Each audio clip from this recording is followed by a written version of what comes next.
Lloyd, you are a great friend, and I see congratulations on a mega, mega way for this wonderful institute that you've created. I mean, I believe that the Filipinos have a care gene, but I also now think they have a public speaking gene. So good. I mean, everybody that's been speaking right now has just been fantastic. So congratulations, everybody. Yay. And you have congratulations on your certification. I mean, this is a great place and this is a great moment for you. And this happens to be the Olympics that started now, right? Yesterday. So I would like to just bring a quote, which I believe is really important here, and it applies to you, every single one of you. And Pierre de Coubertin, who formed the modern Olympics in 1896. And he said the most important thing in the Olympic Games is not to win, but to take part. Just as the most important thing in life is not the triumph, but the struggle. So you have been through 9 days of struggling in some ways to find your voices, to find your how to speak, how to structure, how to do all sorts of beautiful things. And each one of you, I give you an Olympic gold medal. Yay! And what do you say to that? Woo! Thumbs up? Woo-hoo! Yeah. Yay! How do we Yeah. get it? How do we get it? Do you send it? How, Sir Kevin? Well, in actual fact, it's chocolate in between, and he's just playing it around. But no, you all have Olympic medals for just being there and doing this. So congratulations. So when I was asked last night to speak today, Last night? I was thinking about what was it I'm going to say, because Lloyd said something about your journey. So let me share with you a little bit about my journey, which is long and vast, as you can see from my wrinkles and everything like that. But none of you have any wrinkles, so you must either be doing Botox or you have great genes. So I would like to share with you that I think that today is a very important time for all of you to speak. The reason I say that is we've been through a lot of crap and still going through a lot of crap with COVID, politics, all sorts of things. And your voices are so important to help everybody make a difference in their lives, but also that's what we do. We want to share. We want to be able to make a difference. So when I started my journey, which was about 15 to 16 years ago, I had come out of doing elite sport and also as a choreographer and also doing mega productions as a choreographer and director. And that was interesting. And I was also a filmmaker as well. And I did a variety of transitions in my life. And I think that that's really what's helped me move on to a variety of different other challenges and excitements at the same time. And one of the things that I did was I became a coach when I was living in Brussels.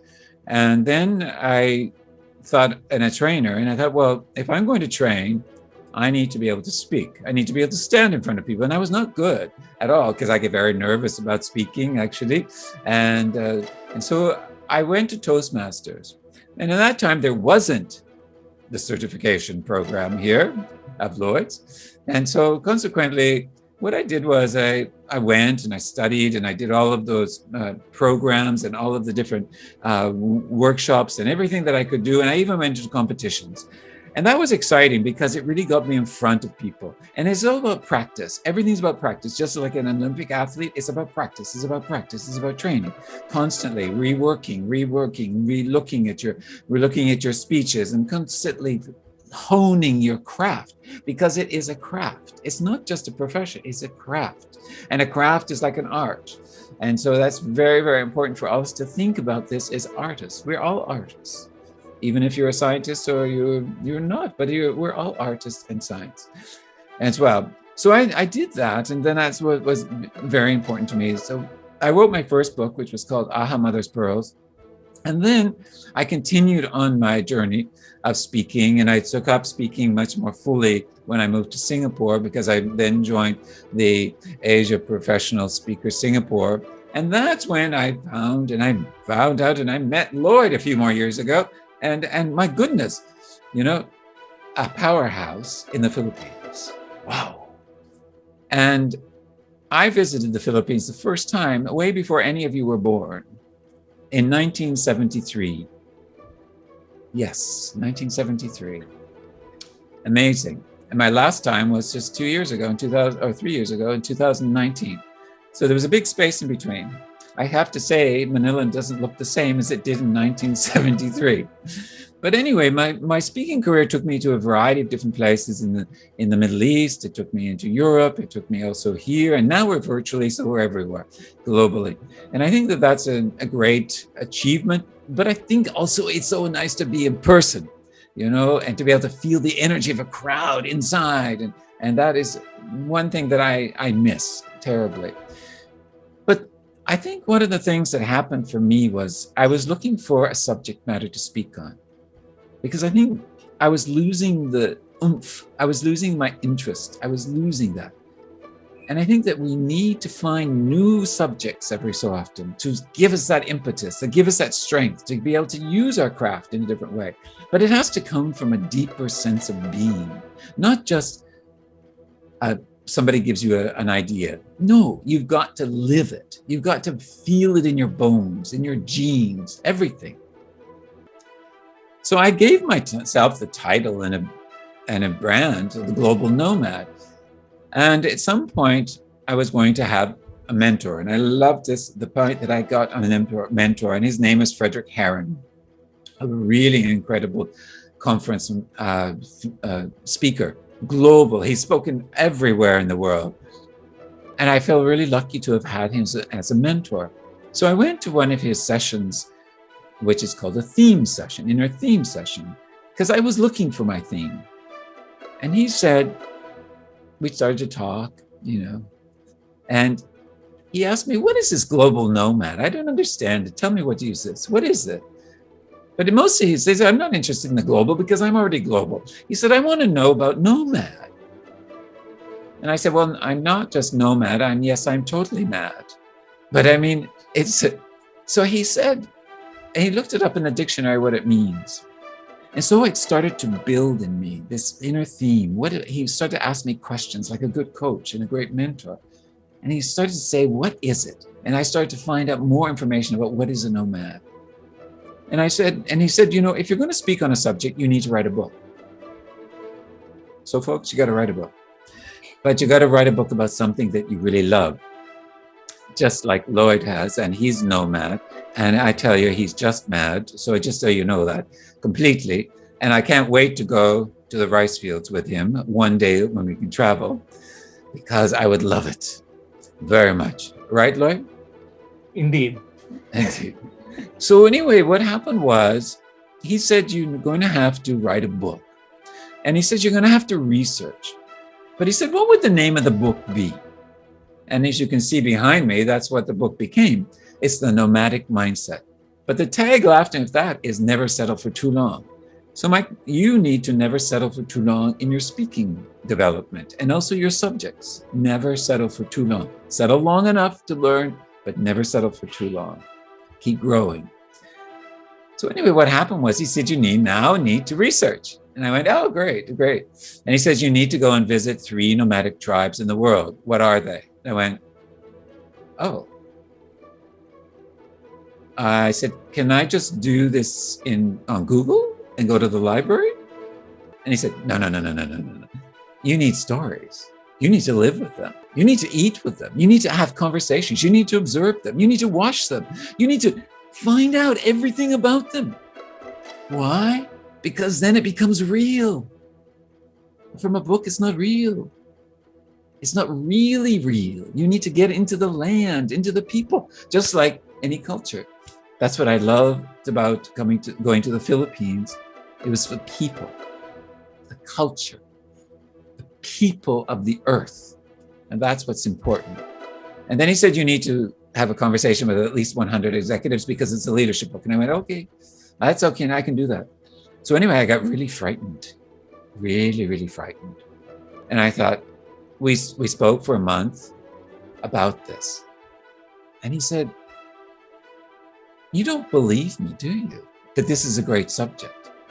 I said, well, yeah, I believe you. He said, no, you don't believe me. He said, I've never heard anyone speak on this subject in the world, and I've been around. And I said, yeah, okay. But then he said, if you don't do this within 1 year, I'm taking it because I love the subject. that was the competitive in me, the Olympic competitive in me. I said, no bloody way, I'm going to do this. So I took on. I just went then. But that was the impetus I needed. He knew that deep inside of himself. And that's what Lloyd is giving you as well in this training, is this impetus, this fire to speak and speak well. And you're already speaking well, but you find the subject. And as Shannon was saying, the beautiful emotions behind the subjects. So I went on my journey. And I want to share with you one quote that I got from a Maasai warrior. So I went to Mongolia, first of all. I also then went to the Maasai, to Kenya, and I spent time with the Maasai warriors, which are very historic and very world-renowned. These warriors that have cut ears and long earrings and lots of beading. They wear shukas, red dresses, the men, and they're tall and they're lean and they're the long walkers. They walk for miles and miles and miles. And then I also spent time in Morocco, in the Sahara, deep in the Sahara with the Berbers. It was so exciting. But one of them said to me, the Mana Maasai, when I was talking to him about migration, he said, we are migrating as a tribe. Where we were is not where we are evolving. And I believe this is a great, great quote for you right now. Where you were before the course, where you are now, but where are you evolving to? This quote is your migration. You are moving. You are moving to a new place, to a new inspiration, to new messages, to new voices. This is your evolution. Lloyd put that fire of evolution inside of you. So take it, because it can go out, but there's always a little ember, and that's where the fire came back from, a nomadic mindset. So it can come back. But that was the interesting part, so I think that one of the things that we need to do is find stories, but we need to evolve. So then when I was in Mongolia, one of the ways that we can evolve, I was sitting with a young girl at the university. She's a university student, 24. She said, I really long to be in the Mongolian steppes. She says, this is where freedom is. This is where life is difficult, but it's agile and free, and you're adaptive to the climate changes and the expansiveness, what it does for you. And she said, she says, nomads think vastly and act narrowly. So for you in your speaking, that thinking vastly, that expansion, you need to feel it inside of yourself. Feel your heart open more than what it is. Feel your ideas open. See the landscape of all the possibilities, the ideas, the past, all of these things and opportunities that can happen for you. Find the seeds. Never forget the seeds. A seed, that's an idea. Oh, that's a seed of an idea. Explore. This is what expansion is. And then when you've got that, narrow in and start focusing in on what it is. But then every so often go wide so that you can explore more, and then narrow. Just like an elastic band. A dance. And I know that you like to sing as well. So just feel that it's a song, the rhythm as well. This is you as a speaker, is to think vastly and act narrowly. Think vastly, act narrowly. Expansion is what we do. When you get on a stage or when you are here, you're speaking, the audience is on the other side and we don't know necessarily what's in their mind. But we're there for them to get in at any sort of level that they can. When I used to do choreography for very large productions, I used to think about my audience. And I used to think about, my producers would always say, you need to do what the audience says. And our audience only knows this. And I said, that's very narrow. Your audience knows a lot more, but you're not letting them know more. because you give them the same old show every year, same old stuff. No, you're not letting them grow. So when you speak, you need to allow them to be expanded. You, in many ways, are coaching. You are coaching them to go wide by your questions, by your stories. That's what you're doing. But through that width, they may go, oh, I've learned something new. I didn't know that before. But if you just only give them what they want, that's it. End of line. Basta. Boring. So when I did productions, I always used to look, okay, so this is what they want, but I'm just going to smatter that in. But I'm just going to do what I feel like doing. And I'm going to give them ways to get in with the music, with the lighting, with the costumes, with the type of skating, with the rhythms, all of this. And when you speak, that's exactly what you're doing. You're choreographing. You're creating a speech. You're finding different rhythms. You're finding your voice in a different rhythm. You're finding a new dance for them to dance. You're finding another voice that they can sing. And you know, Filipinos love to sing and have incredible voices. You're born performers. That's the whole thing. You know, I wish. So fantastic on that. So you're already ahead. But the point here is, let them get in at any level that they can. And allow them. Give them permission to go and to learn. By the way you speak, the words you use, the color, the phrases, the dynamics. So where I am today is right here in front of you. I continue to do my work, but my focus really now is more about coaching. And my focus now is also about collecting all of my body of knowledge over my years, multiple years, which, you know, Sergeant Lloyd started to say that I have multiple years. And yes, I have. And so consequently is putting that into online courses. And that's what I'm doing now. But that's another voice, right? That's another way of speaking. So there's multiple ways that we can use our voices. And that is for you to find out. There's one also quote that I want to leave you with. And I'll send these quotes to Lloyd, and he can share them with you if you wish. But it's by a woman by the name of Martha Graham. And Martha Graham happened to be one of the most innovators, one of the earliest innovators of contemporary dance back in the early 1900s. And she did a technique called the Martha Graham technique.